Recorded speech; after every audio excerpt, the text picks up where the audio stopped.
Stéphane Séjourné, secrétaire général de Renaissance, est donc notre invité. Bonsoir. Bonsoir, merci de l'invitation. Alors bien sûr, c'est une photographie de la politique de Renaissance à Mayotte, mais est-ce que dans les instances parisiennes, vous avez conscience de ce fossé qui s'est creusé d'année en année en termes d'adhésion à la politique menée par les gouvernements successifs du président de la République ? Oui, complètement. Et moi, je suis venu aussi avec plusieurs messages ici en déplacement. C'est mon premier déplacement dans les Outre-mer. Et d'ailleurs, on l'a réservé à Mayotte. Vous le faisiez état. Les ministres sont de plus en plus présents. Il y a une attention particulière au territoire en ce moment qui est très importante. Et donc, la structure du parti va également évoluer ici sur le territoire de Mayotte, puisqu'on a décidé de changer l'organisation, de structurer territorialement beaucoup plus et de donner la légitimité à une équipe départementale qui est élue maintenant par les militants et qui n'est plus nommée par Paris, avec des moyens supplémentaires, de l'argent pour aller convaincre, pour aller structurer des maires, et puis aussi pour créer des équipes départementales avec des projets départementaux. Chacun est dans son rôle en quelque sorte. L'État met des moyens, on suit la politique, et puis on donnera également des moyens aux élus et aux acteurs locaux de pouvoir aussi construire des projets municipaux, des projets de ville pour les prochaines élections municipales et locales.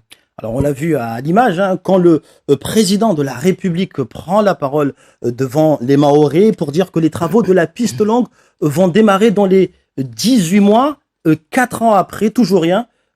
Pouvez-vous comprendre le manque de confiance des Mahorais envers le gouvernement ? Je comprends totalement l'inquiétude et y compris l'interrogation a priori de ce que je comprends du dossier. Non, je ne suis pas spécialiste, mais des études sont en cours, mais il y a toujours cette volonté politique et donc on va essayer de remettre de la pression et d'accélérer les choses. Vous voyez bien que la difficulté administrative des fois vient percuter la volonté politique, mais en tout cas la volonté politique est toujours là sur un certain nombre de dossiers. La question d'immigration, d'insécurité, on en parlera peut-être, mais ces questions-là sont toujours au centre des préoccupations du gouvernement.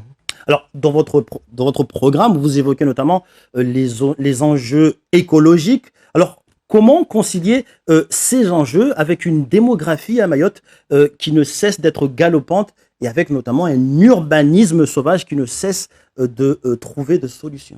Tout à fait, il y aura des propositions du gouvernement. Il y a des opérations d'intérêt national qui vont émerger en lien avec la population, les élus locaux et les autorités de l'État ici dans le département.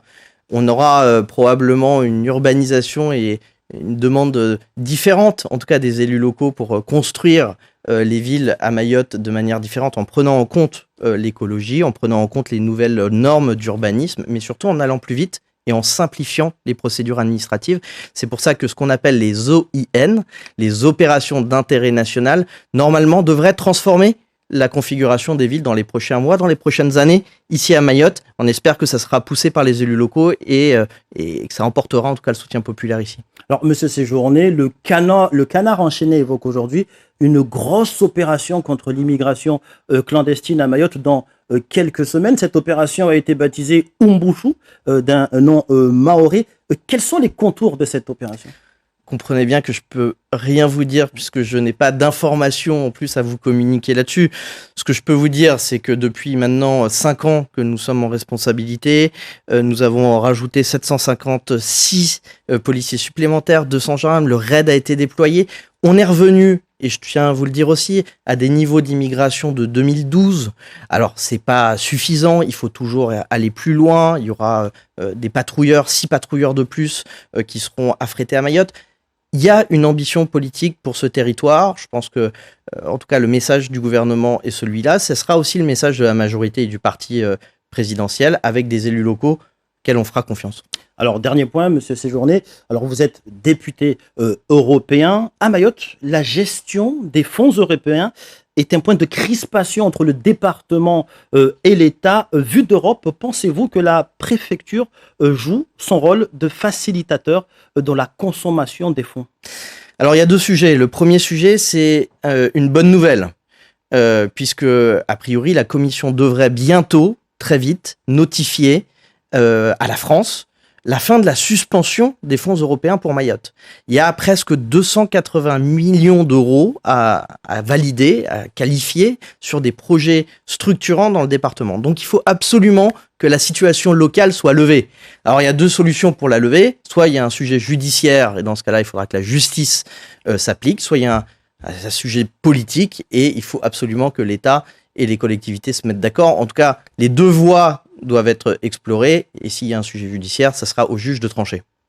Stéphane Séjourné, secrétaire général de Renaissance, merci d'avoir accepté notre invitation. Merci de votre invitation.